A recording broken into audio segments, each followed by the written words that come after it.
Uh, Good evening, somewhere good morning, and somewhere is good day. Welcome to another episode of Diplomatic Kitchen with Kristine. Behind every diplomat is human being. Behind every human being is a story. Today, we are not simply discussing about diplomacy. Today, we are talking about humanity. And behind every international title, there is a human story, a story of choice, a story of responsibility, a story of service. It's a story of the progress, service, responsibility. My guest today is distinguished humanitarian, diplomat, international commissioner, ambassador of peace, peace advocate, and respected leader whose work reaches people across borders through humanitarian actions, international cooperation, and global dialogue. He serves internationally through humanitarian initiatives and the support communities, refugees, sustainable peace efforts, while working in a close cooperation with international partners, inspired by the principles and the values promoted by the United Nations. Please welcome His Excellency, Dr. Shahid Amin Khan. Thank you very much. It's my pleasure and honor to join you today. Although we are in different parts of the world at this moment. And thank you very much for a very impressive introduction. You had made it for myself and my activities. It's a pleasure to join you, Kristine, and always I feel honored on your invitation, whether it is a conference online or whether it is today. I am very humbled and honored on your invitation. Dr. Khan, we are most welcomed and truly honored to have you with us today. And before speaking about, and we will start about speaking about diplomacy, peace, humanitarian work, and I would like our audience to remind that our podcast and our the interview is constantly different. We want to show the person behind the international titles. We want to show real person, and every remarkable journey begins somewhere. And the first question is coming to me. Tell us about your childhood. What kind of who shaped your values and who influenced you the most? Well, yeah, of course, I know. I understood that this format is an entirely different format, and it's not a format like a diplomatic one or something like that, a formal one. So I understand it is an informal. My childhood began with the very moderate, a very good family of my country. Of course, you can understand that my country is comprising on a different tribes and different provinces. So my tribe from which I belongs, they are mostly highly educated peoples in the Pakistan, in the country. Secondly, they are very sophisticated and very mannerful and very talented people, so that 90% of the peoples of my tribe are in bureaucracy, in civil service, in armed forces, and of course, some are in business, some are doctors, some are educationists. So it is like this. And my childhood began in the ancient city of Pakistan, Lahore. I born over there because my father was serving as a civil servant over there. So I brought up over there into the ancient and historical city Lahore. I mean, the people knows about. If they Google it, they will know that what is Lahore, because in subcontinent of India and Pakistan, there are two very ancient cities. One is the Delhi and one is the Lahore. And so I start my January in a very prestigious educational institutions. I did my education from the Government College of Lahore, my bachelor's, and then I pursued for my master's. And I did master's, first master in journalism. On that time, there was no mass communication, there no mass media. That was the journalism degree. And I was out of a first batch of that degree. I was a who passed out. I have the honor that I am the first badge person enrolled in my university, and we passed out. Uh, Afterwards, I worked with the journalistic career a couple of years. I hold the distinguished positions to be an editor, editor in chief, staff reporter, uh, columnist, and then I switched myself because the journalism was not fulfilling my desires.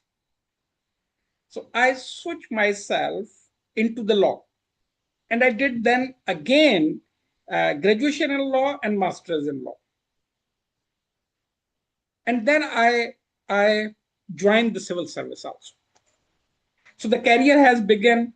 Childhood has begun like this. Well, if you will ask me that how was my childhood, then yeah, I was a little bit a naughty person who disturbed the peoples, and yeah, and also the people's quarrels on me, even the family, and they was always annoyed that what I am doing and why I am doing. But that is a childhood. So I've been the eldest one in my family, so I was having this advantage that nobody wanted to punish me. So I always escaped from the punishment. And my youngest ones, they caught. So the childhood was a little bit like this. And in my youngerhood, I visited my whole country because whenever I have vacations on our schools and vacation on our colleges and university, we a few people, those one of my cousin and few of my class fellows, we are a group of six from the childhood, from the class one to masters. So we always make the plan to go out of a city. So in the wake of that, I explored my whole country. And I think I was 16 years old when I get out from Pakistan on a foreign trip. I was 16 years old on that time.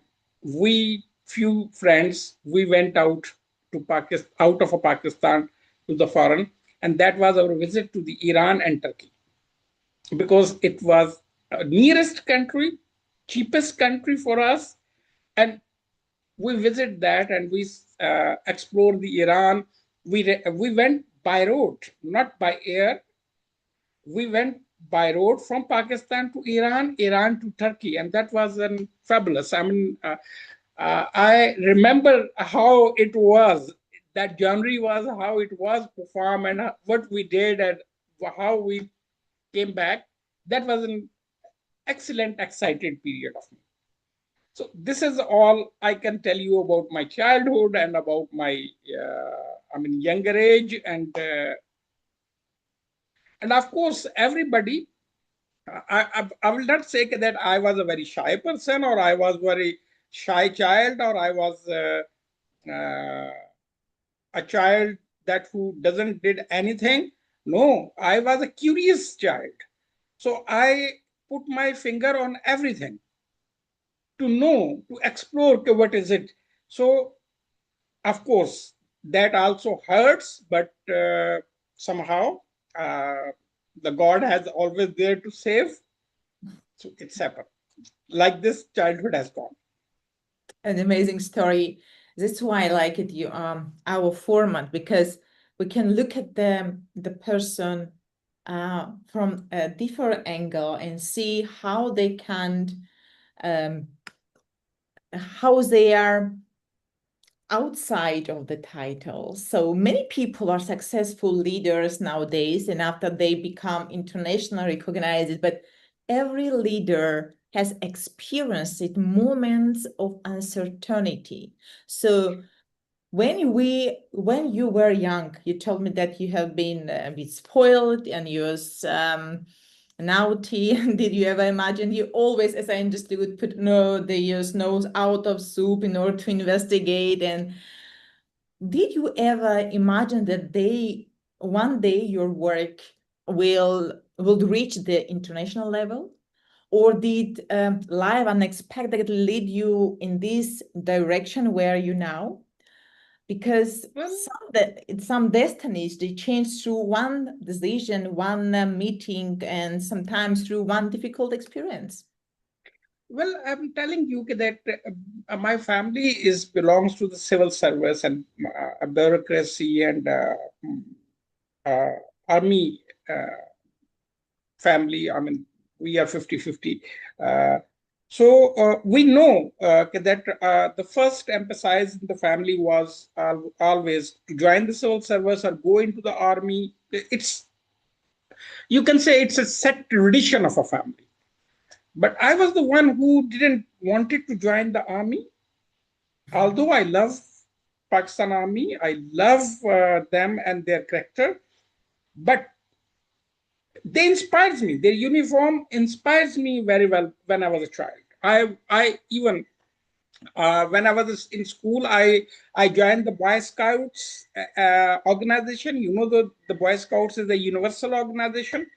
Then I also joined the national cadets, national cadet course, which was essential for the, included that how if there is a war, if there is anything, then how you have to protect yourself and your loved ones and around you peoples, and if anybody hurts, so then the first aid. So that was conducted by the ICRC, I mean International Society of Red Crescent, along with the government institution. So I was a very much instrumental over there. And again, I was a I was a chief editor of the school magazine. I was the chief editor of the college magazine. I was the president of the student union. I was the secretary general of the student union in school level, in college level, and in university level. So my perspective of a life, I mean, I didn't think on that time that today who I am, I might be this. No, that was in a childhood. There is small ambitions every child has, okay, that I want to do this, I want to do this, I want to have this, and I want to have this. Is same like I was a child. I was not a supernatural person. I was a normal person. I was a normal human being. So every normal child who do in childhood or in youngerhood, I did the same everything. And today, when I'm sitting sometime with my fellow colleagues, I mean, my friends of our school and college times, we laugh what we do when we remember. We laugh that, yeah, we did this also. So, the time has changed, but still, uh, time has changed, position has changed, situation has changed, but still, there is a child inside of us. Today, we want to go back onto that journey from where we started. Although we can't go back, but we remember and we laugh. And that laughing is not that we are laughing on our craziness or childhood. No, we laugh because we love that time. because that time cannot be returned back. So I think, as I said, that if I am romanticizing that I was today where I am, I thought that no, it's not. On that time, the simple was, okay, let's finish the education and then let's have some jobs, and a good job, having a car, having an, I mean, because on that time when we were studying in my country, the very few people own the cars on that time. It is almost, you can say, 50 years back, when I was a student of almost a 5 or 6 class. So on that time, yeah, but my father was having a car. My grandfather was having a car. But on that time, around the vicinity of me, where we was living, few people was having a car. And what the rush is today in the cities, we never saw the rush like this in our childhood. That was, entirely different situation. And there was no pollution. There was no toxic, polluted city. Everything was a green, clean, and breathable. Today, if you will go out from anywhere, not in Pakistan, in anywhere, you have a breathing problem because of the pollution, noises. And you can understand that pollution, the most of the pollution comes from the vehicles. So that was, small ambitions. But yes, the turning point comes in my life when I was studying in England for my PhD. And over there, the former Prime Minister of Pakistan, Mrs. Bhutto, she was my neighbor because she was a Pakistani, and she knows my father being as a bureaucrat, because my father was also served with her father.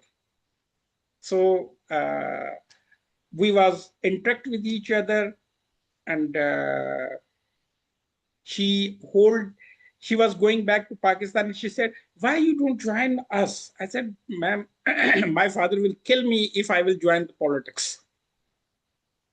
No politics. You are a civil servant. You join the service and serve the country in our cabinet or in our. I will give you the task. I said, "Ma'am, I will think." She left England, and unfortunately, she becomes the Prime Minister of the Islamic Republic of Pakistan, the first female Prime Minister of my country. Not only my country, the first female Prime Minister of the Islamic world. And before taking an oath, she messaged me in London, "Pack up your luggage and come back." And I said, "No, I cannot." Then she sent a secretary to my home over there, and he said, "This is your ticket. Evening, pack your bag, leave it everything, give me the key of your home, and go." So I came to Pakistan, and very next day, there was an oath-taking ceremony at the presidency. So my name was in the federal cabinet. So the time changed. And that was not my dream. That was not my ambition. But it is the Almighty God who has bestowed this prestigious place. And I'm thankful till now. Till death, I will be thankful to the Mohtarama Benazir Bhutto, who was having an influence on my life, being as a leader, being as a woman, and being as a warrior. I called her a warrior. She stand for the country. She served the country. She bear all the consequences, and she sacrificed for the country. None of the other leaders can be a leader like her. So she is having an influence. So when, I served with her in 2 cabinets in 2 terms, and then I left I request her that I want to join the diplomacy. It's much better that although being as a minister, I was not a politician, I was a technocrat or a civil servant.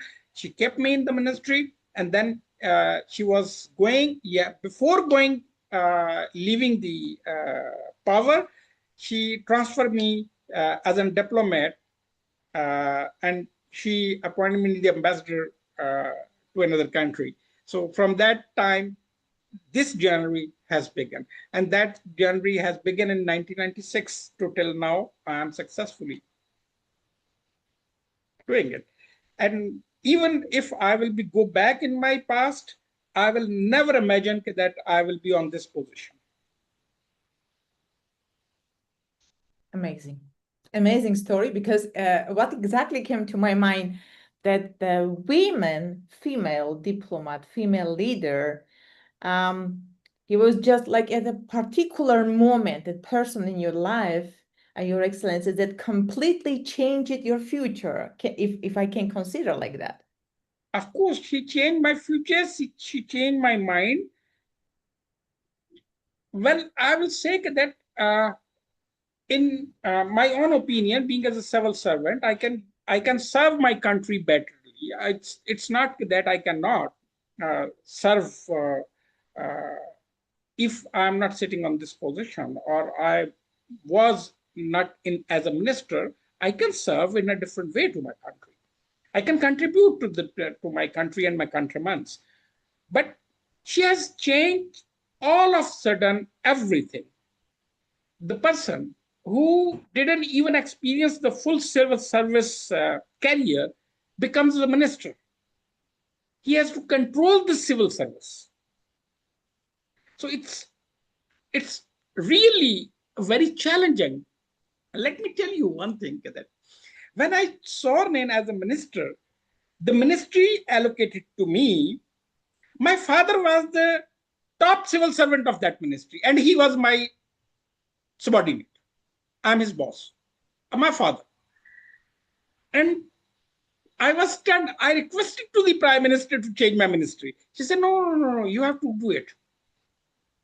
If today you will not do it, you will not execute your powers. You will never execute your power in your life. Interesting. So that moment, she changed all the scenario. She changed entirely me. She shows me that leadership skills or leadership is not by birth. It's polished. It influenced. We cannot say, maybe the few peoples will be by birth born leader, but not all. So she shows me, she find it out, being as a woman, being as a leader, being as a mother, being as a sister. She find it out that what capacities around him a people has. So she also judge my capacity, what I can do or what I cannot. And so she pushed me. She deliberately pushed me to do it. Even I was not ready. But when the time passed and I continue, and I mean, of course, I even in the cabinet, the other minister was saying that why this young man is always in consultation with the prime minister. We are a senior people, senior bureaucrats, senior politician, senior diplomats, and this young boy is the prime minister consult with him. So the time came like this, that prime minister always consult with me every issue of a country before taking her decision. So this is, it is, sometimes parents knows that what the capability and ability of their children. So she was like a sister to me. She polished me. She find out the abilities and strength in me. She gave me on the test, and I fulfilled that task, even it was difficult for me. And that strength made me today where I am. So you asked me that who influenced you? My father, no. I am influenced from my father because of his honesty. I love my mother because she was the best woman on earth. And who influenced my life? She was the former Prime Minister of Pakistan. Okay, it's amazing. Amazing story, amazing background, because I'm listening, is just you melting my ears, because the female prime minister, she saw, she sensed deeply that you are gifted and you have a talent before you realize it that. Of course, I'm telling you very honestly. I didn't even realize that I can perform that. I can be able to do such uh, responsibilities. Uh, I'm not saying that I was a person to escape these responsibilities or not to meet the challenges, but not like that, which has been put on my head.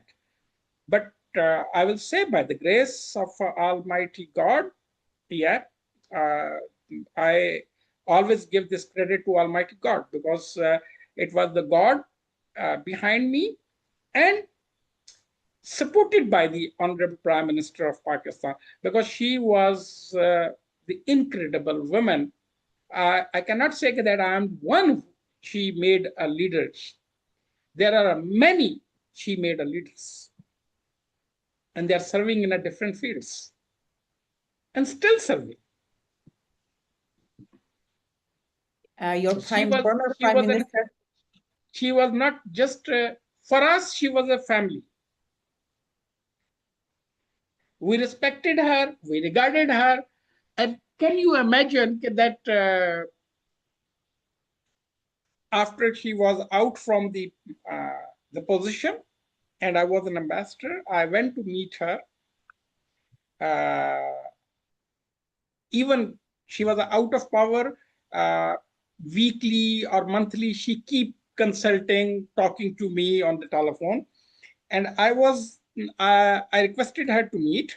I went to her, and there was many British parliamentarians was there, the Pakistani parliamentarians was there, and American parliamentarians was there. And she introduced me just like this, can meet His Excellency Ambassador Dr. Muhammad Shah. And she is saying to me in front of everyone, even I was addressing her, Her Excellency Prime Minister. So she says to everybody, His Excellency Ambassador Shahid Amin Khan. And I said, ma'am, you cannot say to me, His Excellency, you are my sister. She said, no, if I will not respect your position, nobody will respect. So make sure everybody respect your position. And amazing. She's really is the best diplomat, and the way she leader, because now she has a great legacy, as I understood, a lot of talented diplomats. Many people hear that the World Humanitarian Commissioner or International Ambassador, but do not fully understand what this role involves. And I do believe that you have a really hard time.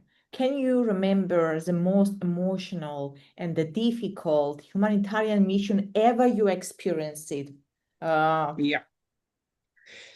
Uh, in my life, there is a very emotional, there are many even incidents occurred in front of me. And not as an only the head of the International Human Rights Commission, also as a minister, because I remember that there was a war going on in the Serbia, between Serbia and Bosnia Herzegovina. I was a minister, and I pushed the prime minister to go to Bosnia, uh, and we requested to the Turkish prime minister on that time, Mrs. Tansu Çiller, to go with our female prime minister, because every man was escaping. Every man leader was escaping. So I suggest, Madam Prime Minister, Madam Prime Minister, you are a first leader of Islamic world, being as a head of government. And the other is Tansu Çiller is sitting now in Turkey, so that you both women will go to the Bosnia, then it will be a moral support and encouragement for the people of Bosnia. We requested to the United Nations, we requested to the NATO, we requested to the everyone who was involved over there, and nobody was even ready to give us a security to land on Sarajevo airport. Well, we fly from Pakistan, landed in Ankara. The Turkish government was stopping that Tansu Çiller should not go. Then the Tansu Çiller said, no, I had commitment. I will go with the Benazir Bhutto. So we, Tansu Çiller and Madam Bhutto, both sit in a one plane. I was in that plane. The foreign minister of Turkey, foreign minister of Pakistan was also there, and many others. And we went to Sarajevo. When we went over there, there was, we reached at the airport, and airport was having a blast.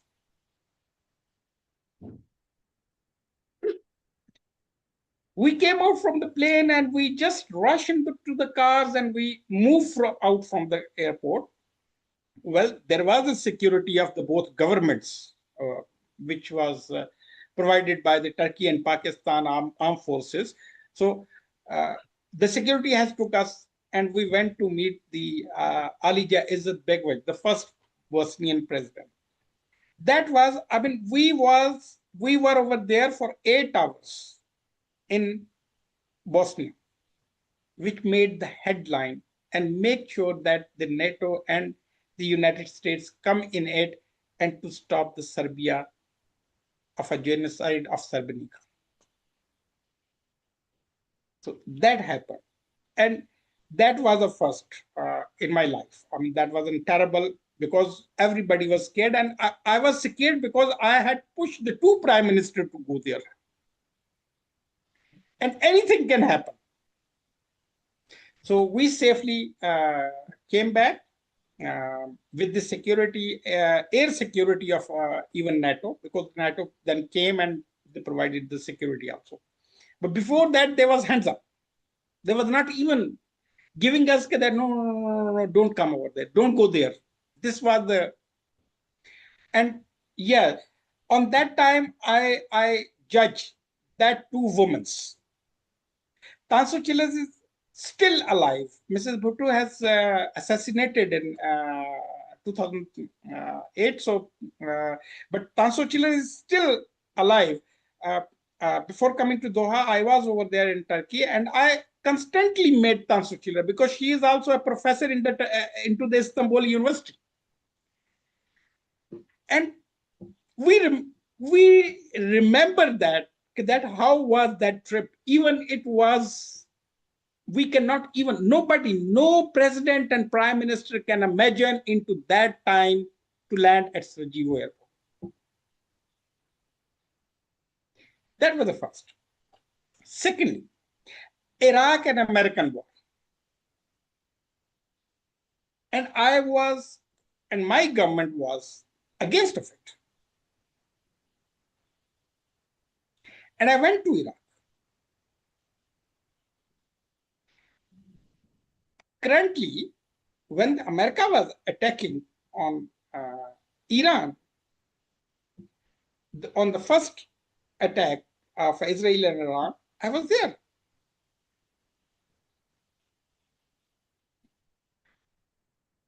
Numbers of incidents I can tell you, and I know, first of all, what I say is about me, myself, I'm not scared about death. First, when you're not scared to die, then you make difference.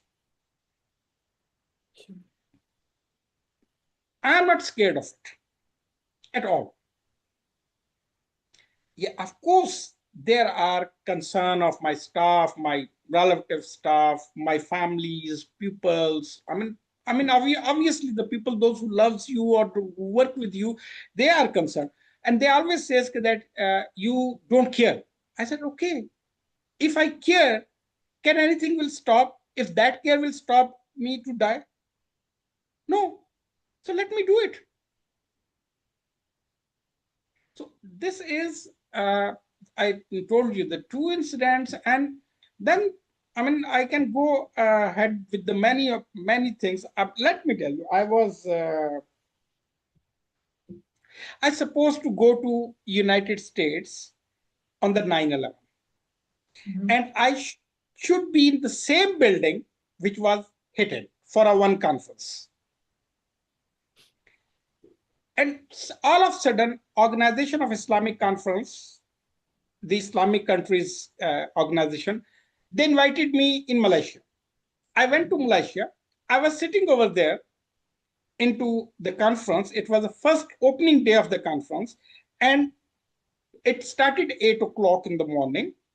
Prime Minister Mahathir Mohamad was chairing. Dr. Mahathir was chairing, and somebody came and speak in his ear, and he said, "Gentlemen, America is under attack." And we were all shocked, completely shocked. My family was calling me because my phones was outside. We keep like this meeting. We keep our phones separate from us mostly.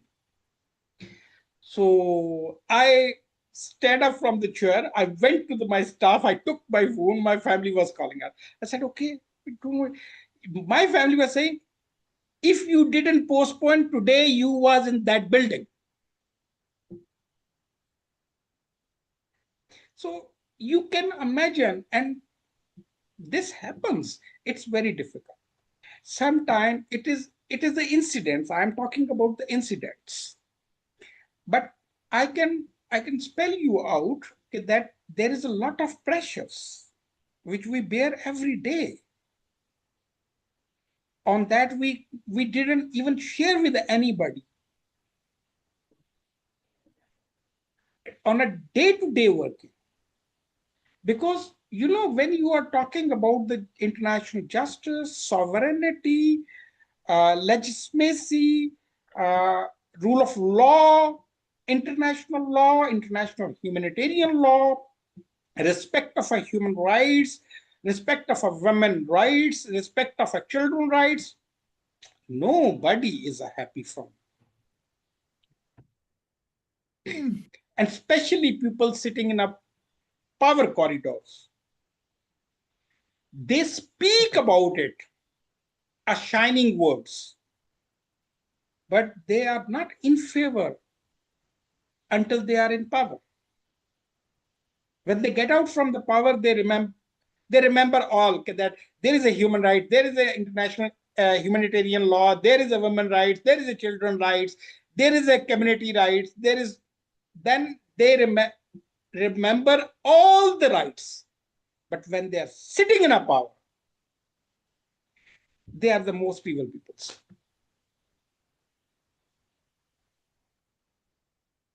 It's just really inspiring. I'm just trying to analyze all these stories. Many conflict, Your Excellency, involve displacement people now. They do remember their rights, but nowadays, because globally we're facing a lot of the crises, so, and then these conflicts, they involve displacement people, refugees. Look at the Syria, right? In many countries, might be the refugees are good in a good condition in many countries, but go and look at the Africa, you will cry. You will really cry.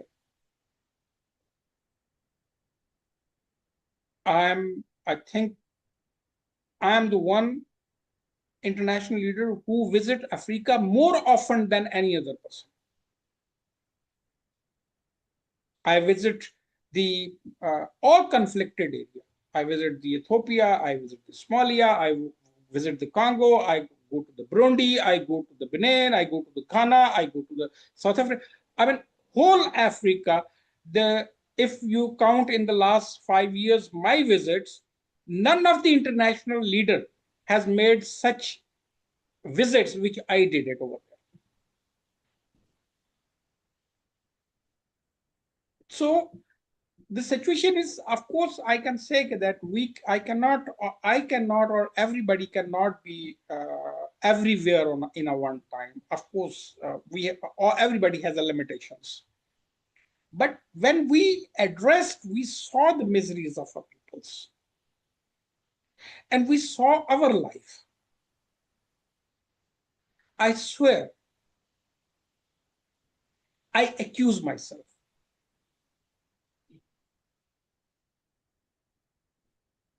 I fully And it is understand. unfortunate. You are an Armenian.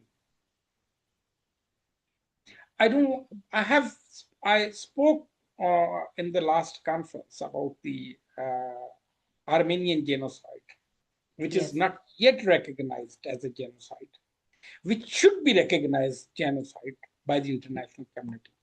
But there are certain issues. There are certain power corridors. They don't want to disturb their own interests of a country. All right. Right. Genocide of a Srebrenica was recognized because there was no interest over there. You cannot say that there is an interest of a vast interest of a international community in Bosnia, in Croatia, in Serbia, or Montenegro. No, not much. There is a interest of regional powers, but not global powers. So they recognize quickly. All right. But today, I think more than 100 years, more than 200 years has gone. The Armenian genocide is not recognized, right? Almost 150 years. 15. And nobody is talking about it. But I do talk. Although my friends, they always say that, why you are talking about it? My friends. I'm talking about that people, those who are against of it to recognize. My friends, they don't want to recognize it. So on, nobody want to recognize it. Thank you from myself. If you open the speeches, my speeches into the UN Human Rights Council and even General Assembly, I always mention that look, injustice has to be recognized as an injustice. We have to correct the course of a history by recognizing injustice with the innocent peoples. So on, whoever is responsible or not responsible, we have to recognize the genocide of Armenia, genocide of a subcontinent of India and Pakistan.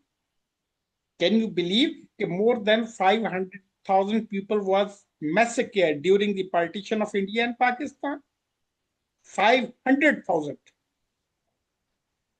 Is it a small amount? How much by the Nazi regime has killed the Jews? How much? 4 or 500,000 approximately. And still that calculation is not authenticated. Here, authenticated calculation is there. Nobody want to recognize, and they say this was your conflict. So on, they don't want to recognize the Armenian. They don't want to recognize the genocide in Africa. I mean, especially if you will see at this moment, Rwanda and Congo in between. How many people has done? Nobody want to recognize genocide and massacre in Afghanistan, in Iraq, in Libya. Nobody want. Because behind that all conflicts and genocide, The global powers are behind that because of interest.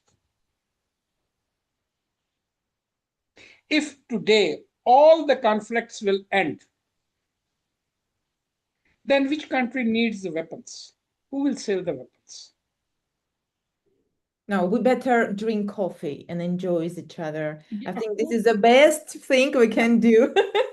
Yes, exactly. You see, so this is so what we have to show the people, stop using the weapons. Better to use the coffee, cup of of coffee course, instead. I always my table is never be on without coffee. Perfect. So I want to just smoothly move to and share. Could you share what you just explained the challenges and so the bad experience. What could you share some story which really stayed in your heart forever? Story that remind you that your work is matter. Well, I'm always proud of what I did for the people of Lebanon, for the people of Palestine, for peoples of even.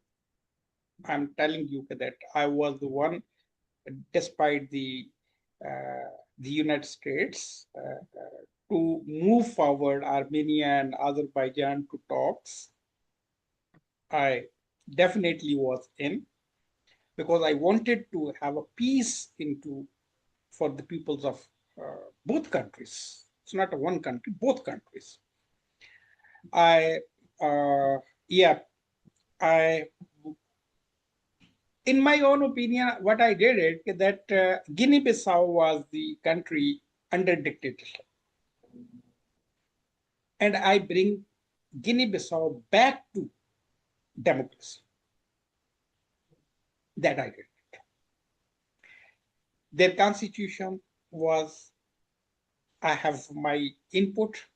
On that time, the interim government put me as a special diplomatic advisor to the prime minister, interim prime minister, and I made the all political parties on one under one roof. We made the constitution and everything.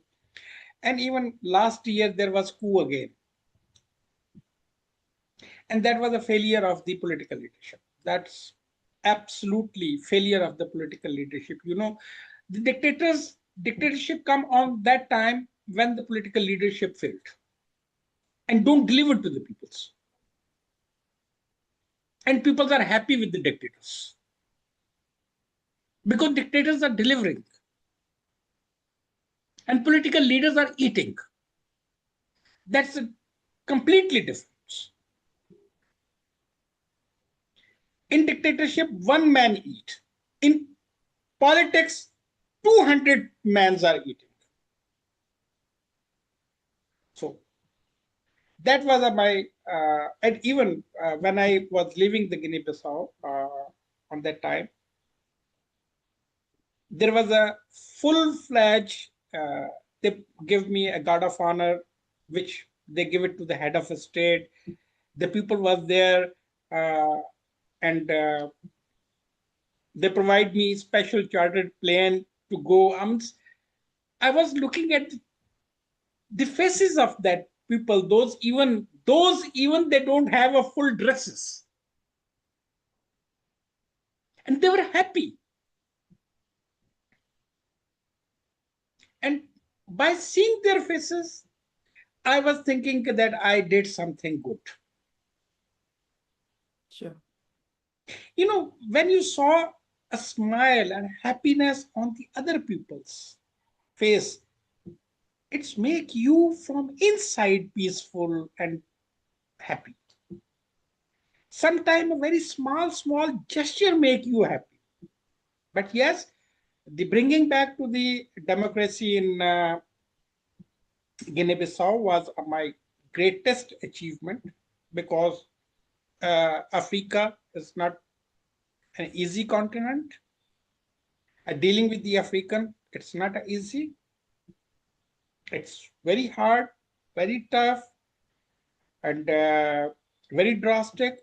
yeah, dealing with the Europeans, dealing with the Asians, it's an easy.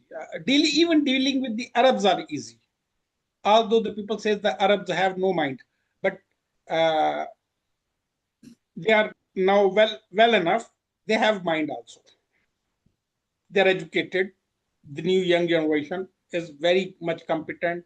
So dealing with the Arabs is also easy, but dealing with the Africans till now, by tactics you can deal, freely you cannot deal. They're very difficult people. So for that reason, that achievements lies in my heart that yes, out of a 56 African nations, a one nation brings back the democracy just because of my efforts, a one-man effort. Congratulations. And so I'm really happy to hear that. And before we move to our more main topic about genetic code, the war, and the peace, Your Excellency, if I may, before we move to next topic, I would like to make a personal observation. By nature, I'm a researcher and I closely observe people, not only what they do or write, but also what they write, how they communicate, and whether their actions truly reflect their words on the paper, whether the paper or the through a TV. Over the past months, I'm honored that we are communicating. I have read many of your publications, your topics, and observed in social media the reflection on the social responsibilities. I respect within your words about the relationship, the family, the role of the man in society, and how you protect the youth and the women with dignity, and how you treat them, how you try to support them. I've also noticed how sincerely you encourage and mentor young people and inspire the young leaders. That personally, I would like to thank you once again for It's my supporting pleasure. for supporting It's my our pleasure. competition. If you I will remember, not say. I will not say it's my pleasure. I feel it. It is my responsibility. It's your. If your words are not matching with your action, then empty words is nothing. Secondly, we have to think about it that the young generation is our not only our future; they are our today also. If we will not make them responsible, if we will not trust them, if we will not polish their abilities and skills, how the future can be a prosperous? This is what when you ask me that who influenced you, although she was a 10 years older than me, but she find out, she polished my ability. She know it that I have strength and courage, but I need the direction. She gives me a direction by action. She brings out the leader which I never felt it to be a leader. So she bring out the leadership skills. This is what I always say is that, of course, fathers know what their child's are, what capability and abilities they have. But what the mother knows, father doesn't know.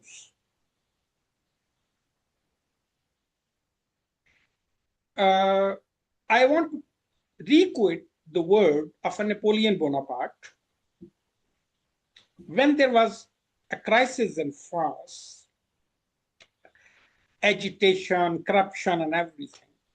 What he said to the nation: give me an educated mother, I will give you a developed nation. yes, Right? The same words has been used by the Tunisian president and leader of independence, Mr. Habib Bourguiba. He said, no, I will not spend to buy my country money to buy a weapon. I will weaponize my nation with education. Great. Arab Spring hit every country, but it stopped when it came to the Tunisia because 99% education ratio. So I always say to also third world countries, if you invest in the education of a woman, you no need to invest in the education of a child. Because educated mother will bring the educated generation. You do the one-time investment, do it. But unfortunately, the men are scared from the educated women. Men are scared from the successful women. Yes. Men are scared and feel it to challenge to their authority and power if the woman becomes empowered. And that is absolutely wrong. That men's and their mentality in both way is wrong. And the time has proven they are wrong. And they know it, they are wrong. But they don't want to change themselves. And by the grace of Almighty Allah, I am not into that, those men's. I don't want to stand with those men's.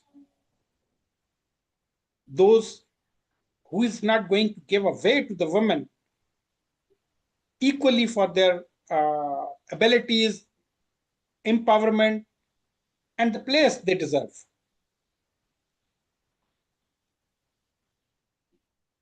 It is absolutely wrong mentality, and I never agree with any man that the women cannot compete them. Women can be a good mother. Women can be a good wife. Women can be a good sister. Women can be a good daughter, and women cannot be a good leader. What the shameful words men use. Unfortunately. For Because they example, are insecure. I will give you the example of one leader, which is known by everybody. President Clinton, the most powerful president of a powerful leader of a global world, having a scandal with the Monica Lewinsky. And on that time, he must be prosecuted. But who jumped to rescue him? Wife. She jumped to rescue him.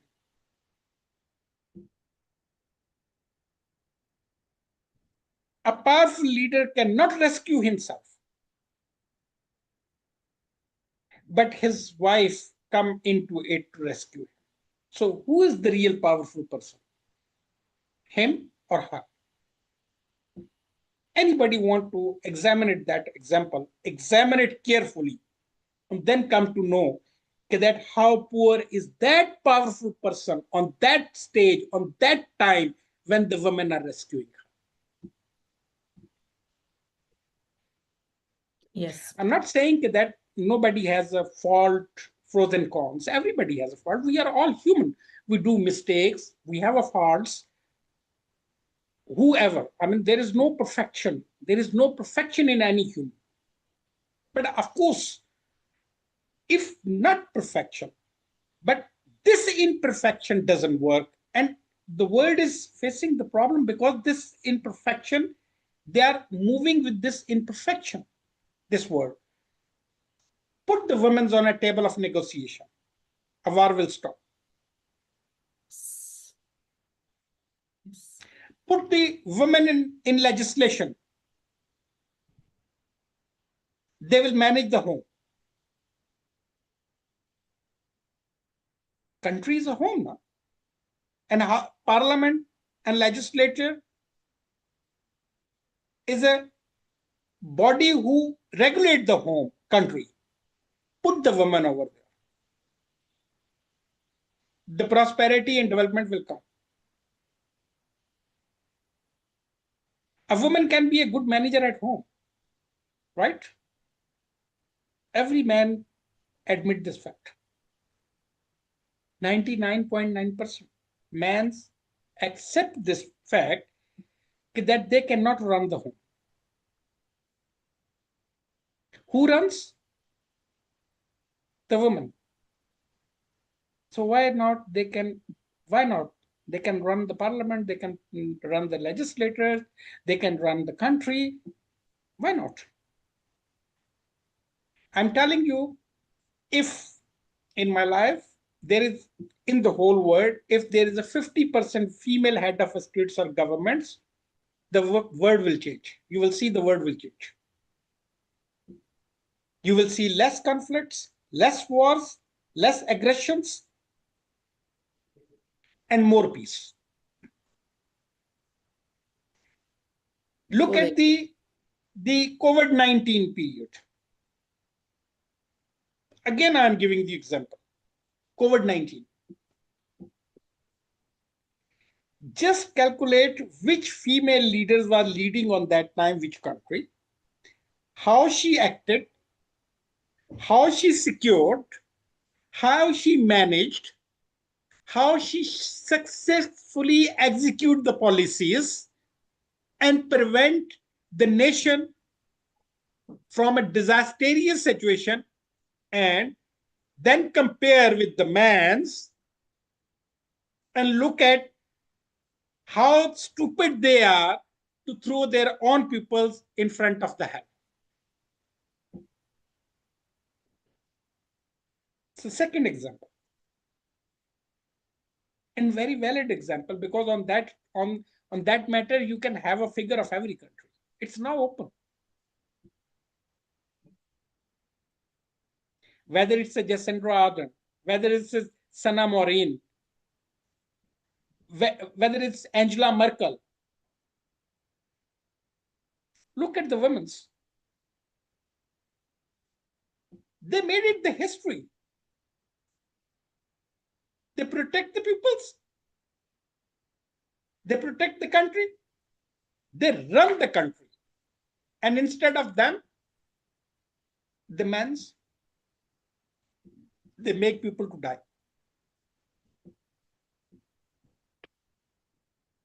In Europe also, see the stupid leaders over there on that time. You will calculate how much the death ratio is from the men hands comes. Did you ever seen that a woman is a head of a state or head of government and that country go into the war?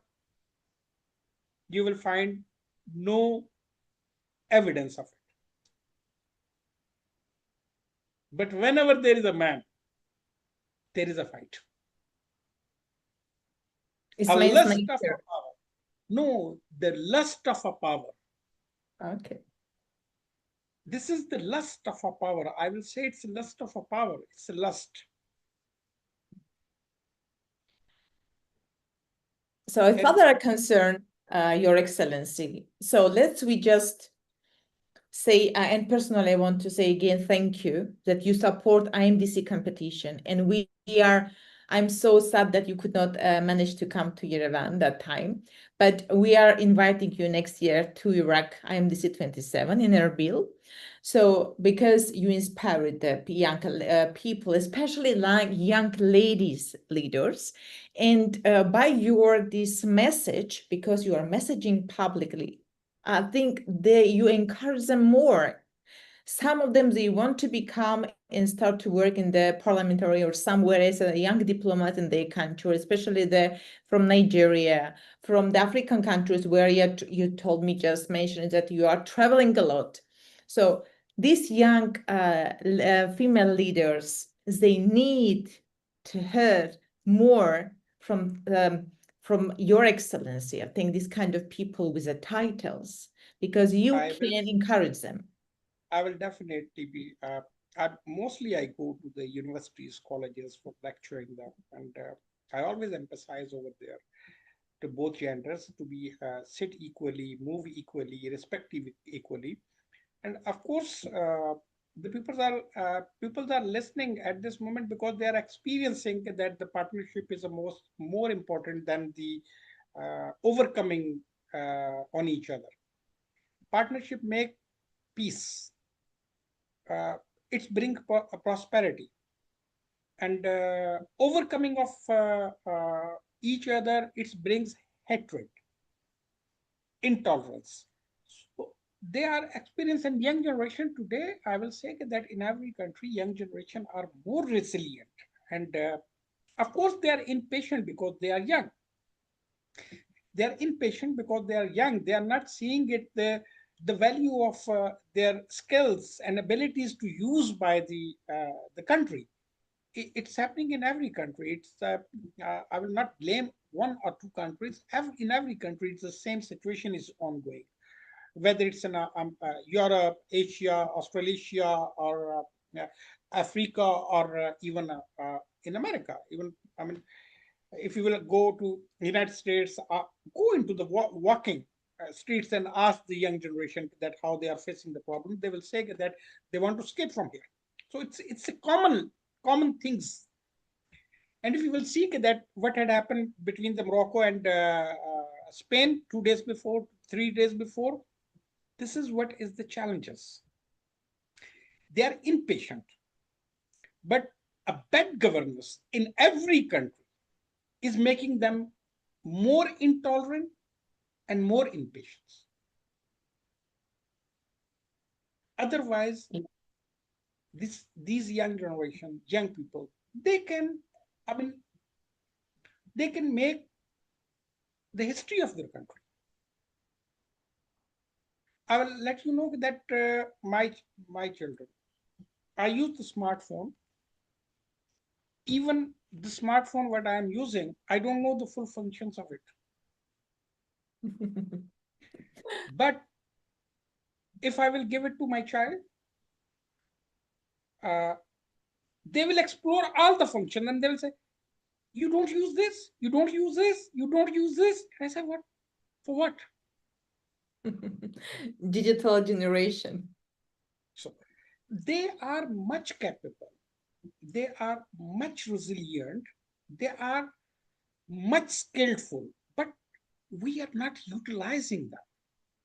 So when any state or any country will not utilize their skills, their existence, then they will become intolerant and impatient. And it is an automatic thing. I mean, if I will not give a chance to my kids, for a certain time they will respect. For a certain time they will not react. But after a certain time they will react. They will stand. So this is the simple ideology in every country that we have to encourage them. We have to push them. We have to give them uh, the opportunities. Of course, every government cannot give them a jobs, but the government is responsibility to create the opportunities. So what opportunities they have to create? They have to create to allow the businesses to be open so that the young generation can get the jobs over there and to utilize their skills over there and to contribute into the development of their country and society. And it is not difficult. It's not difficult for every government. But unfortunately, the dumb peoples, when they're sitting on a power, they don't know. They just want to be remain in power and that's it. They don't care about the peoples. So revolts create on that time when we don't listen to the young peoples. We have to listen to them. We have to understand them. We have to know their ambitions. They are very ambitious peoples. You know, when I was a child, on that time, the television came very newly. Before that, we was listening to the radio, right? And newly television came. There was no cell phone on that time. There was a one telephone line, and if out of a city you want to call, you have to book the trunk calls and wait for hours. So today, I am speaking with you live. Yes. Do we was having this opportunity? No. But today's children have it. So when the technology has driven them, we have to understand we cannot stop them. We have to create the opportunities for them. This is what is the backdrops that still the old peoples are sitting on a power and decision-making position. They're not aware of what is the actual reality which can drive the pupils, especially the young pupils, to develop their countries, to develop themselves, their societies. So this is the generation gap. This is a generation gap. Because old generation is still on a clerical mind, and the young generation has gone to the moon. So huge difference. Yes. They want to do it everything manually. And they want to do it everything digitally. So this gap is not filling in every country. So we are moving, we are changing. It's we call globalization. So as we are moving closer to the main question, what I want to ask you, Your Excellency, as I understood, and I would just finalize that the women, when the women sat at the table, it makes gain another voice. The peace gain another voice. So we have a program. In our program, we explore the genetic code of war versus peace. We truly understand that not only conflicts themselves, but also the human behavior, as you mentioned it previously, that create them. And from your perspectives, because you witnessed a lot of the crisis negotiations as a diplomat, as an ambassador, why do the parties in the conflict, and I ask another diplomat as well, continue even they say they want to come to the peace, but I don't know how they picture the peace. I don't know how they see the peace. Do you believe the peace is created mainly through politics, through diplomacy, through education, through changing human thinking? Can we change it? What do we have to do to bring them, show them? Diplomacy is an art of negotiation. I always say it's an art of negotiation. You know, every ability has art.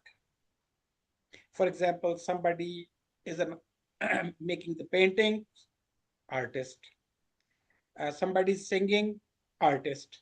Somebody acting, artist. Somebody is manufacturing, artist. So negotiation is an also art of negotiation. This is called the diplomacy. Okay, that how we negotiate, how we create the win-win situation, because in a conflict, nobody wants to get defeat. See, nobody is ready to get defeat. Yeah, in battlefield might be defeat, but on table, nobody want to go, everybody want to go successfully. So that their diplomacy work as an art to create the win-win situation for both parties. Yes. Mostly, negotiation fails on a political motives. Negotiation always fail because political motives behind it, one, and the Western interest. I'm not saying Western interest. So when there is a two parties, obviously the one party, both parties are not equal in the power. So, because in war, somebody has the upper hand. So upper hand persons, then they don't want to lose. Nobody want to lose. Those who are on upper hand. And the lower hand, they don't want to lose also. So many things are politically motivated because of the home ground in conflicts. For example, let me give you the current scenario because people will understand. United States of America launched the war against Iran. It was not Iran who launched the war, right? First, we have to understand this. Who launched the war? United States. What is the position of the United States? A global superpower. One. I'm not talking about Israel. Israel, for me, I will not accuse any way Israel. People are used to accuse Israel in our Muslim countries, but I don't. It's okay. I am against of some actions of Israel in Gaza, in Palestine. Okay, that is the conflicted area from the 78 years, not new. Here, in my eyes, United States is responsible to launch the airstrikes in Iran. Fine. Now, who signed the memorandum of understanding? Both agreed. But when they go back to their countries, they saw their home ground. They start violating it. And this is politically motivated. It has nothing to do with the negotiation. It has nothing to do to bring the peace. It is just to achieve the political motive into their own home ground.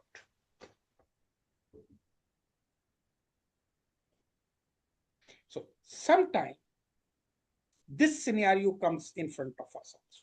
And obviously, if we are mediating, if we are negotiating, then we are also suffering. So now a shuttle diplomacy starts.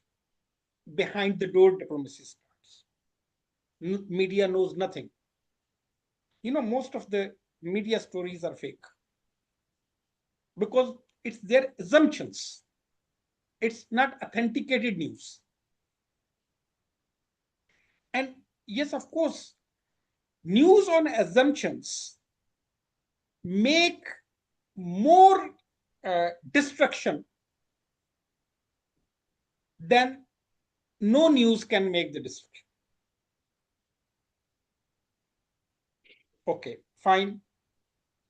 Because they have to earn the money, media houses, they have to make some action movie type of a situation for a public, so the public should give them attention, watch them. They have a good viewership. They have, I don't know, that is what they call it, this TRP type, something like that. Okay, fine. But here the media play also negatively.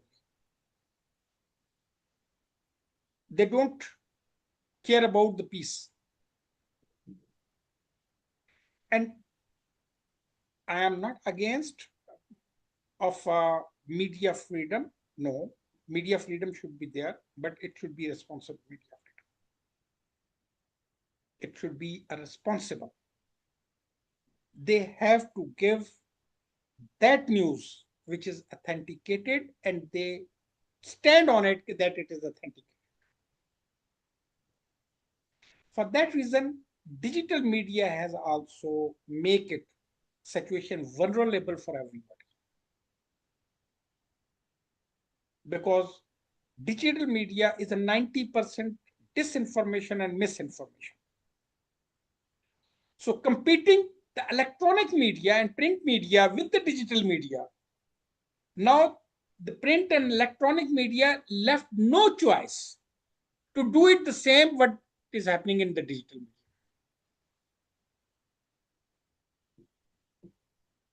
So if they want to be alive, they have to do it what is happening in the digital media. So the disinformation and misinformation is much more onto the media than the actual news. Yes, This fully is agree. what is the ground reality at this moment. If you will say that negotiation is failed, I am being as a responsible person, I can say there is no failure of a negotiation between United States and Iran. It was successful and still it's going underway. Full stop. But what is happening right now? It is a reflection of the home ground politics. That's it.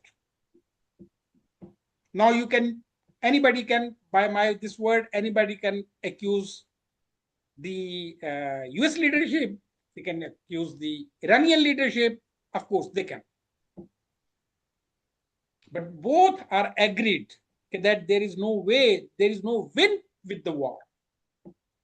It is absolute understanding. There is no win in the battlefield. So for that reason, they come and write it down, the memorandum of understanding.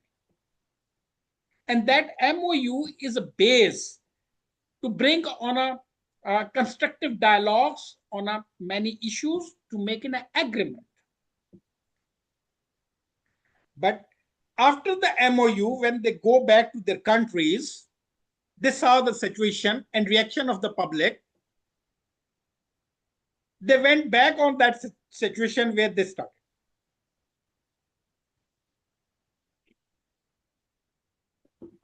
And I says always on this situation, they are handling their home grounds. But they left us that we cannot speak properly and we cannot hide. I mean, we are in middle. What to do? If we speak truth, then the both parties will get. I mean, the people, those the diplomats, my all colleagues, if they will come in the media and speak the truth about the both countries, the people of that countries will kill both of the leaderships. Simple word. I do hope that we will come to peace, and we'll less discuss about the conflicts in our podcast. But I fully agree with you about social. This is what I say, Catherine, that there is the matter at this moment is not to handle this situation. It is already handled. It's really handled. It was, excuse me, it was finished. It was settled down. And principally, everybody was agreed. It's not that two parties was agreed. Every party over there was agreed. So it was settled. Now, agreement is there. Nobody is stepping back.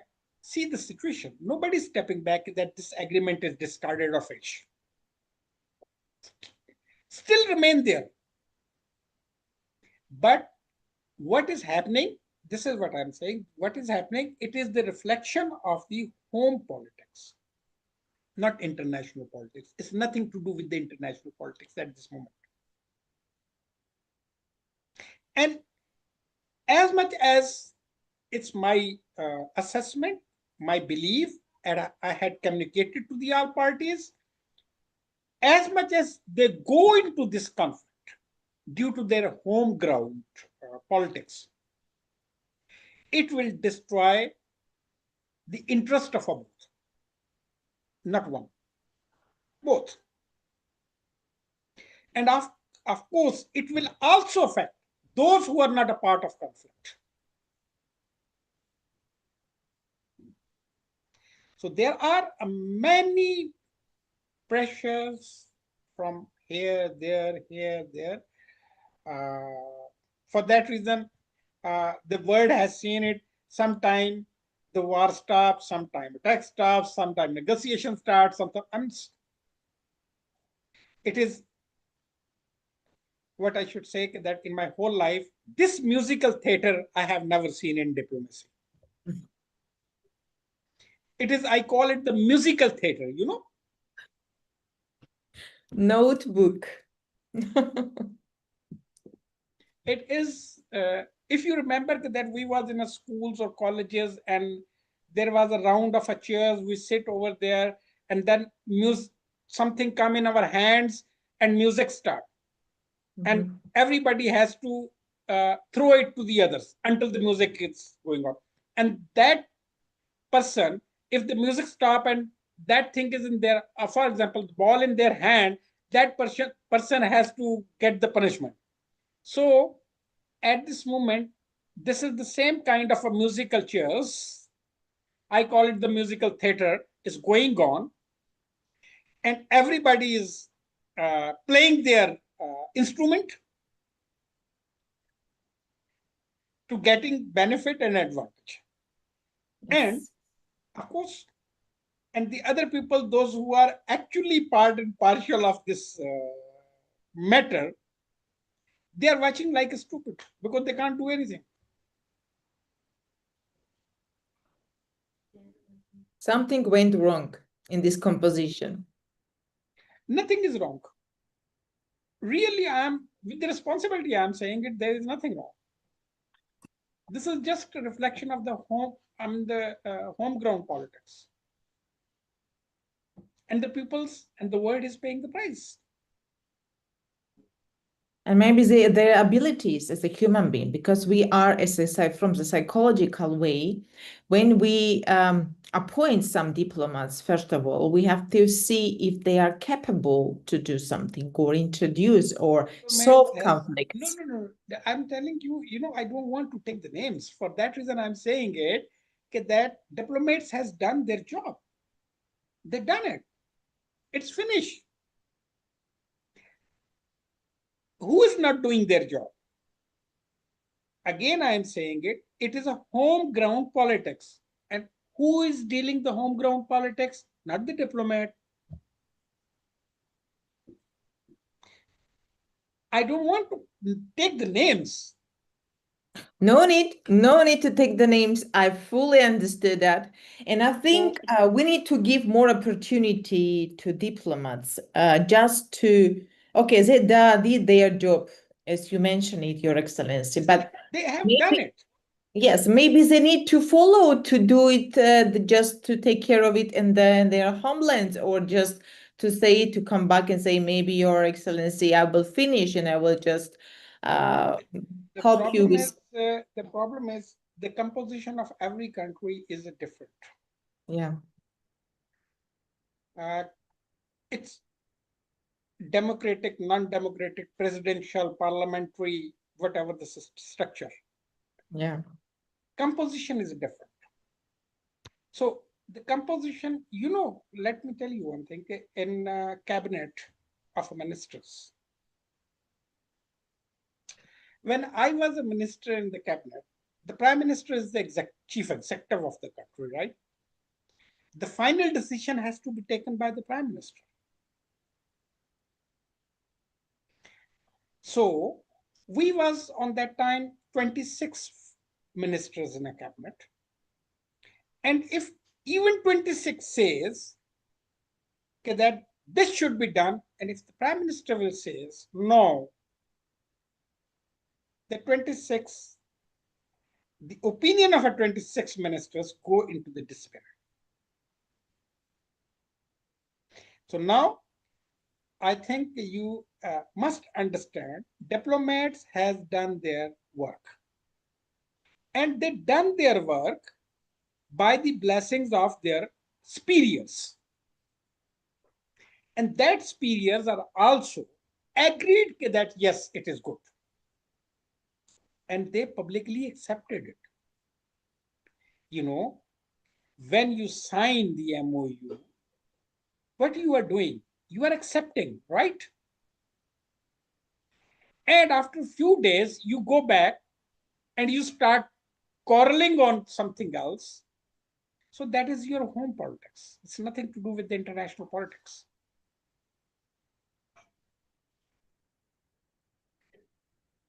Till today, can you give me an example that which out of that two countries, I mean, let me tell you, two countries are parties of conflict. Two countries are a party of conflict. Four countries are mediator. Four countries are mediators.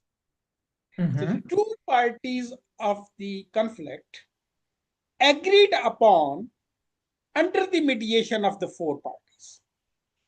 Okay. Did Iran says that we are not accepting the MOU? No. Said MOU is a right declaration. Did the United States says that is this MOU is not workable? No. Till now, no.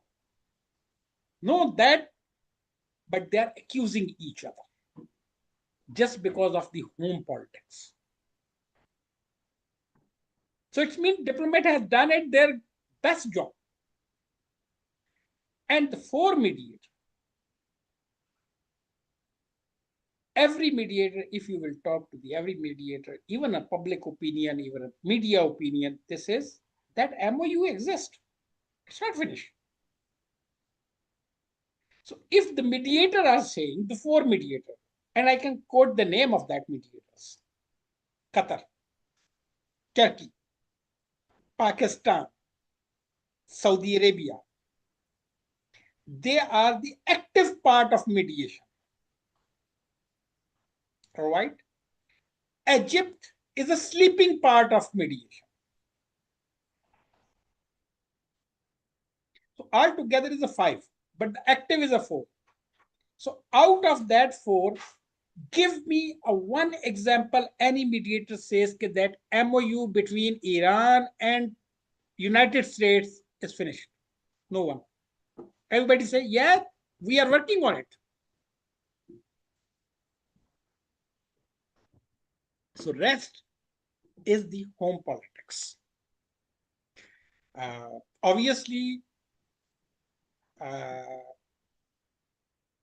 the both parties have to make sure that their public should be satisfied with the opinion what they have gained from this conflict or ending this conflict. So until that, this is going on. I do hope they will come to the peace as soon as possible, because the mediators, as you mentioned, did great. So I do believe in the future of the public international mediation process, which is really crucial nowadays.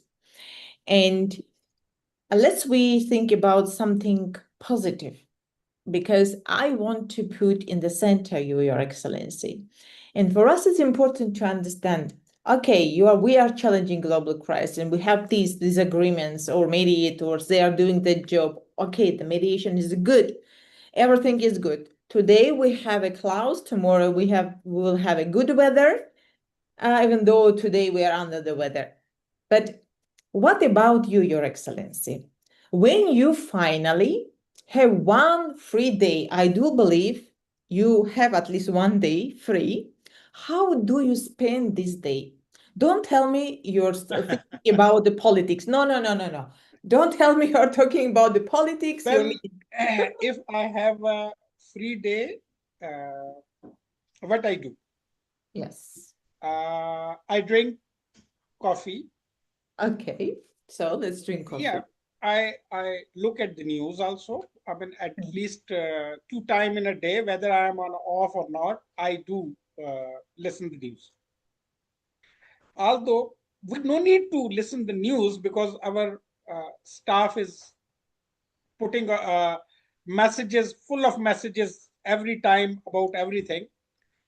Uh, and I do cooking Wow. Okay. for myself. This is interesting topic because you have diplomatic kitchen. What kind of food do you like? Your traditional food or what I you are cooking? definitely, I go in everywhere of every part of the world, and for example, if I am in Turkey, I have to eat the Turkish. If I am in Iran, I have to eat the Iran. If I am in India, I have to eat the Indian. If I will be in the United States, I have to eat the English and or European type of foods. I mean, so if I am in African, then African type of food. So Which is best? whenever Which is best for you? Which is the best for you? Which for one is me, more? my food. Okay. Which one? I understood because it's a culture, it's Yeah, something which is makes you feel in your comfort zone. It's important for us. So no, which is I use all type of foods, but Mhm. when I am cooking my traditional food, Which and one is more I mm, love to cook. good?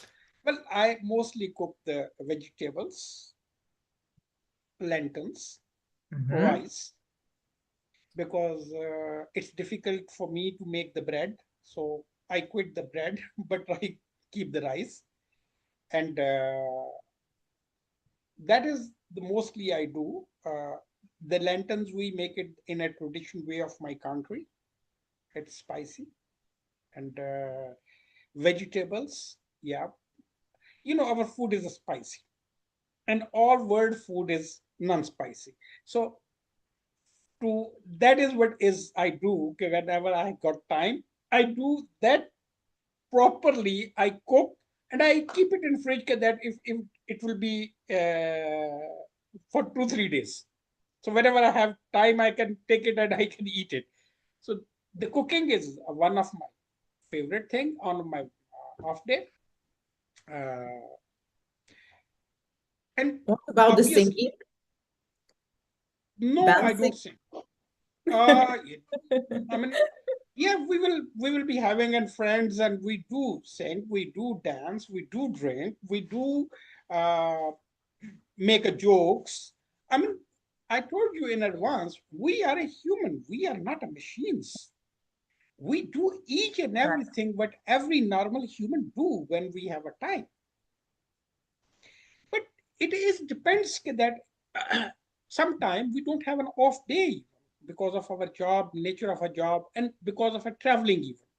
A constant traveling make you much more occupied. So when you have a time, we go to the nature, we go to the beach, we go to the clubs, we cook for ourselves. And it's not only me, I do, many do, many of our colleagues do. And we don't feel shy that we are doing for ourselves because we are a human too. We are not a machine who is programmed for certain task. So all the human necessities and needs we do have also. So of course, maybe we have so much hands to help us, but in kitchen, I don't allow anybody to help me when I am in kitchen. Wow. So On that time, authority in the kitchen. yeah, on that time, because Okay. mainly in my country we say that kitchen is an authority of the women. I mean, I men disagree. cannot I interfere. disagree. No, this is the symbolized thing. It's a symbolized. It's not that I am discriminating. No, we says that the as the home is the authority of a woman. We call Mm-hmm. it the interior minister is a woman in the home. Mm-hmm. So I we can say like it. Yeah, interior minister, you can say the home minister. So both words are similar. We call it, generally we call it that the women's is an authority in the home. So the That's a kitchen is good. more important authority in the home. And I have seen it even, as I told you that if I'm in kitchen, I don't want anybody to be in kitchen. I want to work it freely by my own. So the same things with the women's also, they want to work it freely, or either if there is a cook into the chef in the home, they go and supervise them. But the kitchen is normally vicinity of an authority of a woman, because the man cannot even manage the kitchen. I mean, if even if I am in a home, I'm in the kitchen, I have to ask my wife that what is this and where is this. And if I am alone, so that I know that this things I put it here and here and here. So this things makes you that who is the in charge. So Oh, the this, women is the in charge. yes. If the same thing goes in the offices, if your woman is working, a woman, so she is the in charge of her own career and office, and also she is in charge of the home. She took the dual roles together. Yes, I agree that it's not that the woman has to do everything, the man has to help them. If I am in my home, in my family, I love to stand in the kitchen with my wife, and I make the dishwashing with her to make her easy while she's doing something else. Uh, Even although she opposed, why you are here? What you are doing here? Go ahead. I said, no, it's okay. Just I'm just helping you. So that is this something else. But I'm saying that every man has to stand beside their woman and to help them. It is not that the woman has to do everything. Yes, It's not advisable, but it is depends on what culture, what tradition, what country, exactly. what area you are. So I don't want to oppose any culture, any tradition of anyone. I am very much respecting every culture and tradition of every society or country or region. I have no opposition of that, of course. But in same situation, also I always say that of course man has to stand for the woman. Simply. So they have to stand in the kitchen, they have to stand in the house, they have to stand in the work, they have to stand in the life, they have to care about them, they have to push them, they have to work with them, work for them, with them, for them. So, and Exactly. it doesn't matter that this is equality. It's some there was a question for me always. The people's I don't know what I should name that people. They says to me that, are you feminist? I say, yeah. What do you mean the feminist? What do you mean the feminist? I'm a feminist because I love my mother. I'm a feminist because I love my wife. I'm a feminist. I love my sister. I'm a feminist. I love my daughter. So if this is feminism and respecting a woman, protecting her dignity is a feminism, yes, I am a feminist. No problem. This kind of question, Your Excellency, ask not mature the men. Why? Because they like to be in the situationship. Because when there is responsibility, not ignorant people, they where the people come to negotiate their negotiation if they are facing conflict or misunderstanding, not ignore, not block how they like nowadays to do or whatever, show there. Because nowadays most of the men, as a psychology, I will can say, any level of the man, with a status, with a title, and the simple, ordinary one, and they try to have a freely understanding of a relationship. They don't want to take any responsibility, fight for relationship, to do something, to invest their time. They think by if they're acting like in the kindergarten. Oh, you take my cup, so I will offend it on you. If I'm not talking with you, I'm not forget about the friendship. Is how it's working. It's the same in a country. Just imagine this kind of the psychotype people leading the countries. Just Yes, imagine. I If agree. everything is coming, yes, I'm just talking I about relationship. I agreed with you because I think that whatever the relations we keep in between us, we have to respect that. First of all, we have to respect the dignity of each other.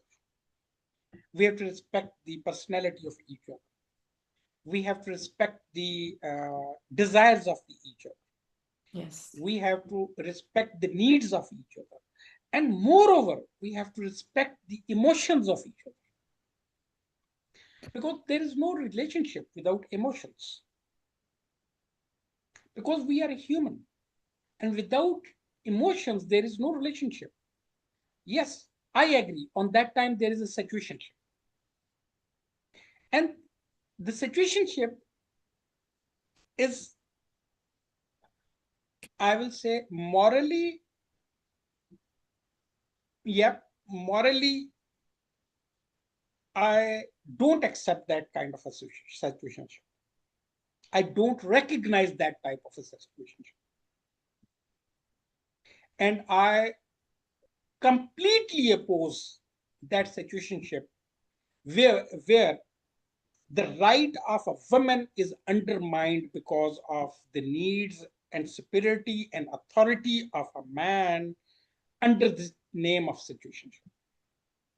No, it's unfair. I can ask this question to myself. If a rich woman will keep me in a situationship, how I will feel? Finish. And every man has to put the question in front of them. If we, a man, having authority, powers, and everything, keep the women in situationship, let's see that how we feel if we are in that situation. Or their daughters or their mothers, just because they Anyone, forget. anyone. Exactly. So this is, I totally oppose that.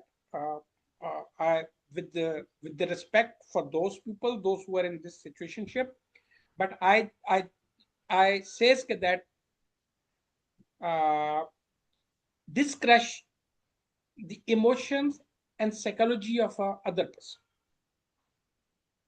So when it comes to the psychological effects on the personality of other person, it is crime.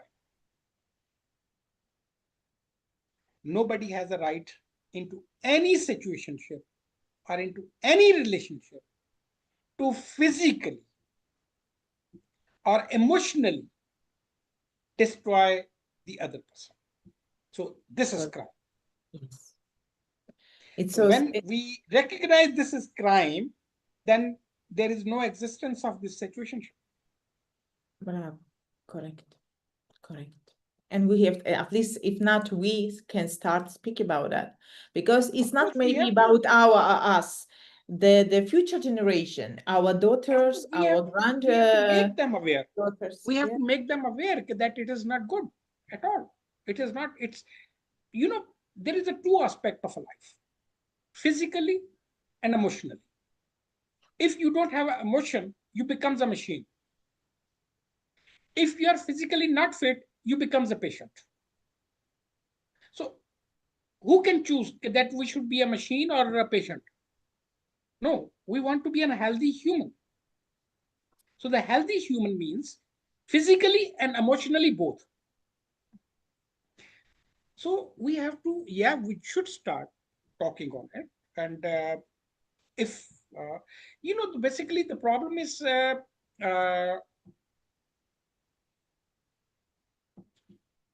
again, I will say this is a problem mostly existing in Coming from the families, I think, from the childhood anyway, and society, which is affects with their kind of modern.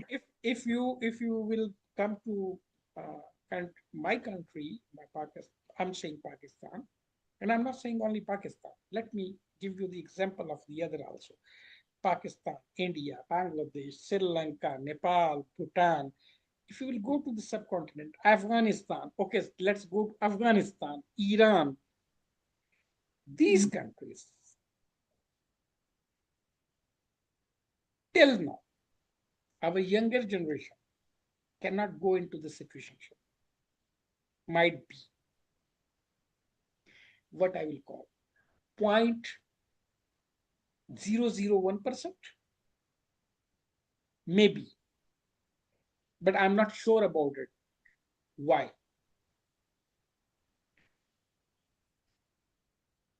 Hiddenly, there might be, not openly, and nobody can afford it. This is a culture. This is a tradition. Yes. And again, I'm telling you, it's nothing to do with Islam. It's nothing to do. It's nothing to do with the religion. This is the tradition and culture of these countries.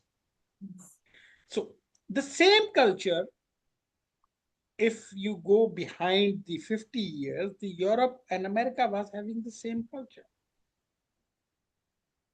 So this culture of situationship is mostly coming from there to the other countries. Until I'm telling you, till today, when I'm speaking to you, I am very much sure about the culture and tradition of my country and the other, our neighboring country.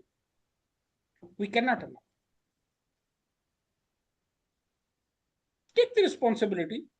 If you like, if you are emotionally fall in love, go, take the responsibility. Accept it in front of everybody. Why to hide or why to go into certain things that, the one thing more, might be I'm wrong or right.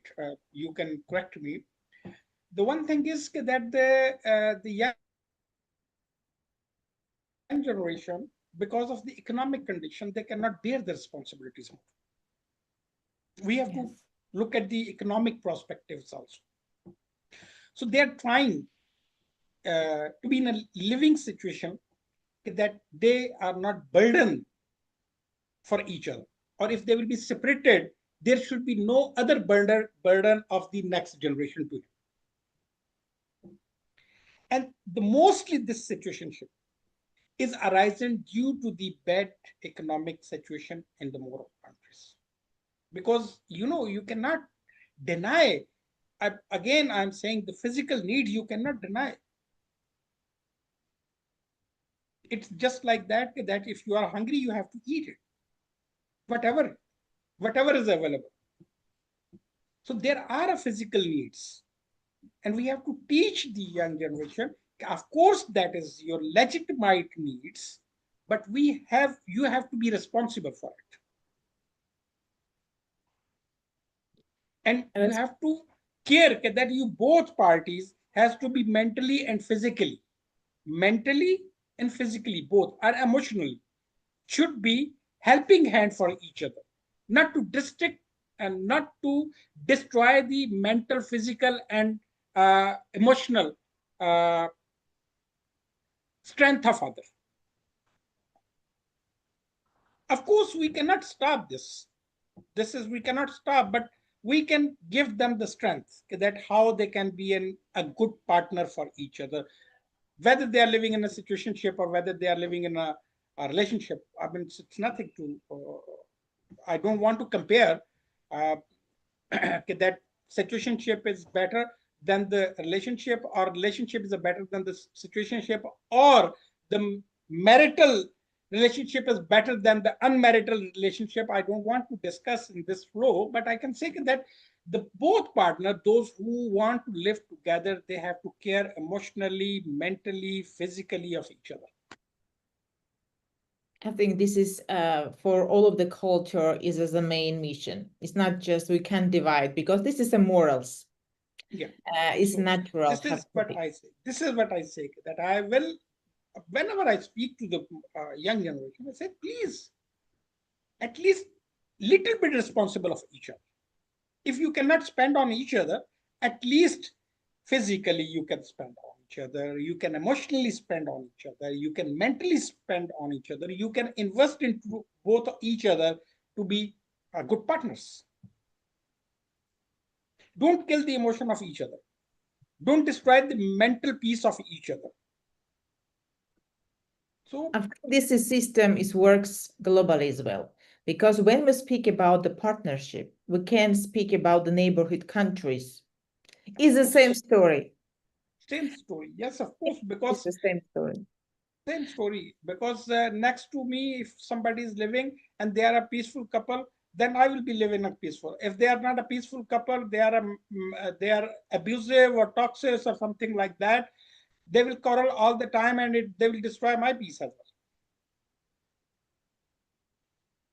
And we think pray for peace for all of the countries to stop the wars inside of the families, in the neighborhood houses, and between countries itself as well. And I think just want to say it's a final question of mine before I will conclude our great session. And I'm really honored to have you today, Your Excellency.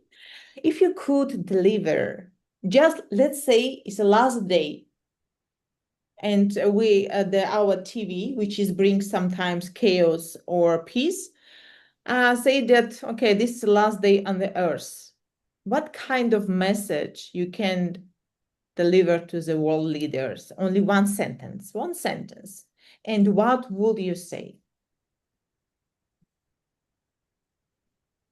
They have to leave their ignorance aside and to be wise. That's it. Oh, very nice. It's short, precisely, and direct message. Exactly. So all conflicts, all fights, all wars, all bad situations starts with any human when they are becomes ignorant. What is a distinction between the animals and human? That animal have no wisdom and human has a wisdom. So I always say that they should leave ignorance and be wise. If they are ignorant, they will be called in the history like an animals. If they are wise, they will be called in the history as a human. So now where the will away. Now the choice is it's their choice. They want to be animal or they want to be human. Choice is there. Choice is in their hand. Their action will speak they are a human, or their action will speak they are animal. Thank you very much for sharing not only your Your Excellency, professional experience, but also your humanity, which is nowadays so rare. Why? Even though there is some kindness and humanity exist, but they try to cover by mask of this kind of iron mask they are every day trying to use to show that they are strong. Today we discovered that diplomacy is not only negotiations, but understanding culture, tradition, respect. Humanitarian work is not only assistance, but peace is not only agreement, it is compassion, it's responsibility in any kind of partnership between countries, between friends, partners, or family members. but it's a courage to admit, to grow up, to be adult, to take this responsibility as a leader, as a brother, as a husband, or whatever they call boyfriend. Whatever Thank you relationship. for inspiring us with this. You know, with the closing remarks, I would say the people's call about the human rights. Of course, rights are conferred on that time when you pay your responsibilities. There is no rights conferred because everybody has the rights. But if none of them will pay the responsibilities, then who will get the rights? This is the most important thing, that what we wanted for ourselves, we have to give the others up. And in every relationship, in every position, in every scenario, in every culture, in every tradition, in every religion, if combinedly we will see being as a human, then there is no need of a double face. There is no need a mask. There is no need to cover up. There is no need to be ignorant. There is no need to be shy to admitting the facts. And there is no need to humiliate on the basis of gender. There is no need to compare with each other that who is capable and who is not. We have to do our responsibilities. We will get our rights on our doorsteps. And when we will get the rights on our doorstep, that rights will bring peace, harmony, prosperity, peace of mind for everyone. So this is called it the coexistence. So the coexistence is to respecting each other. And coexistence is that I do have some responsibility towards you and you have some responsibilities towards me. That when we are talking, even we are talking, my responsibility is that I should be polite, respectful, humble, listener, and then responsive. The same, your responsibility is that in a difficult to difficult question, you have to put in front of me in a polite and mannerful way. So as you pay your responsibilities, you will get instantly rights from my side, and I will get my rights to my side. So this is a coexistence. For that reason, the people has to understand this clearly, that we have to be human. Whatever you want to define human is, at least human is not animal. So if they want to be an animal, I have no words for them. If anybody want to be an animal, act as an animal, being as an ignorant, being as a senseless, they can be. I have no problem, even though I will respect them, because I respect the animals also. Because the animals also, they have also rights. They have the right to exist. So that type of a human, they will have the right to exist, but they cannot exist into the human history. They have to think, I have, I conveyed. Now I conveyed because I fulfill my responsibility. Now it is there. If they don't want to think, fine. For me, they will not do anything bad. Whatever they are doing for themselves, with themselves. I will live my fullest life. And one day I will depart like everybody depart. And I will be not having a regret that I didn't warn that ignorance. I warn on every step, on every table, that ignorance. I fulfill my responsibilities, which is being as a human is on my shoulder. So now the rest responsibility of them, not yours and mine. Message has to be conveyed. My responsibility is to message conveyed, then finish.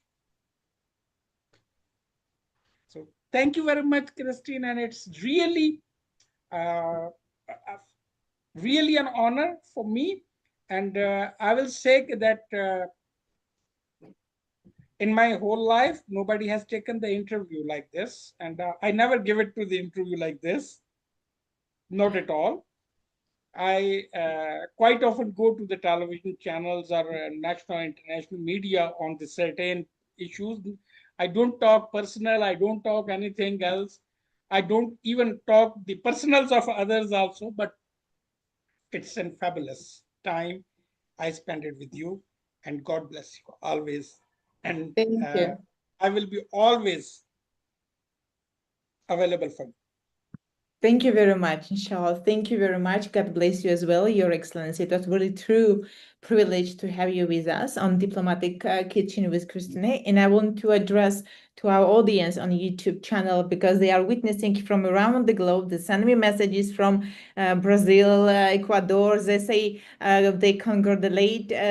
And they, of course, honoris and you. Thank you for being part of this kind of podcast.